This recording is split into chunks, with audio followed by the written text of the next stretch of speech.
Writer-director Quentin Tarantino's cult classic Reservoir Dogs premiered at the Sundance Film Festival in 1992. In one of the film's most powerful and controversial scenes, the sadistic Mr. Blonde slices off the ear of terrified rookie cop Marvin Nash. But the latex ear used in the scene disappeared at the end of filming. 2 years spent following the trail of Marvin's ear has finally led us to this man, Lawrence Blackman. The first time I saw Reservoir Dogs, I was hooked on Tarantino. I knew immediately I was watching cinematic history. I've seen the film 23 times since then. It never dulls. I first met Frank Goldstein in a bar. After a few beers, he starts telling me what a huge fan he is of Quentin Tarantino. Tells me he's seen each film at least 3 times. Says he has a room full of Tarantino collectibles at home, including a complete set of Reservoir Dogs action figures.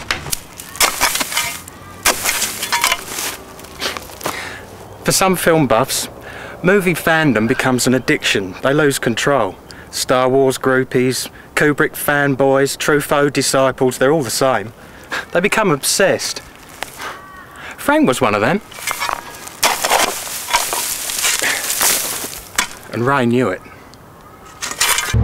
Okay, I'll see you there at 5 o'clock. Bye-bye. So I spin him a yarn about being a prop assistant on the set of Reservoir Dogs. How Quentin gives me Marvin's ear when we finish filming. You should have seen his eyes light up. He was like a boy in a brothel with a fistful of 50s. He asks me if I want to sell it. Never question the authenticity. Frank wanted to believe. Finally, he agrees to pay me $5,000. You know what they say, there's one born every minute.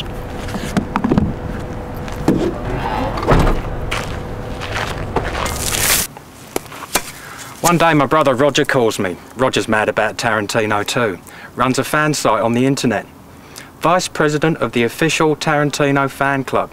He's even got an autographed picture of QT on the set of Kill Bill. You see the ear slicing scene, it's iconoclastic. Assails the senses. Throbbing beat of Stuck in the Middle with You. The amputation, unseen by the audience, yet gruesome and shocking. When it comes to movie memorabilia, Marvin's ear is the holy grail. I had to have it. About 6 months earlier, a girl came into the video shop where Roger works. Laura Silverstone. Tall, blonde, very attractive. They start talking about movies and Laura reveals that she's a devoted Tarantino fan. So they start dating. A couple of months later, she moves in. I really loved Laura. She was very special. But I loved Tarantino more. When Laura showed me Marvin's ear, she forced me to choose. What could I do? I'm only human.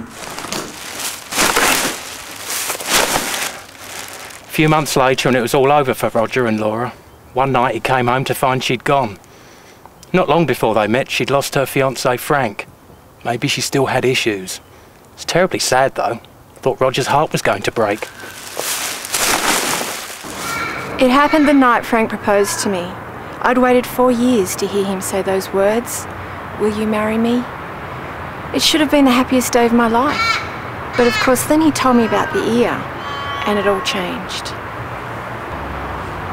I told him not to use his electric razor in the bath, that electricity and water don't mix, but he didn't listen.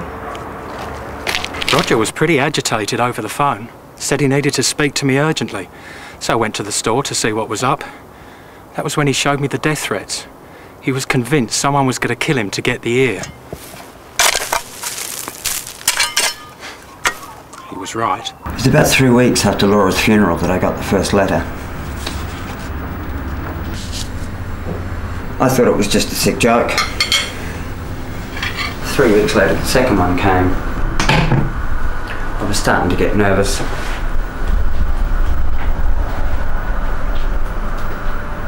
And then this morning, there was this. I've rung Lawrence. He'll know what to do. He's always good in a crisis. This is Marvin's fucking ear we're talking about here. This is part of film history. Let's keep things in perspective.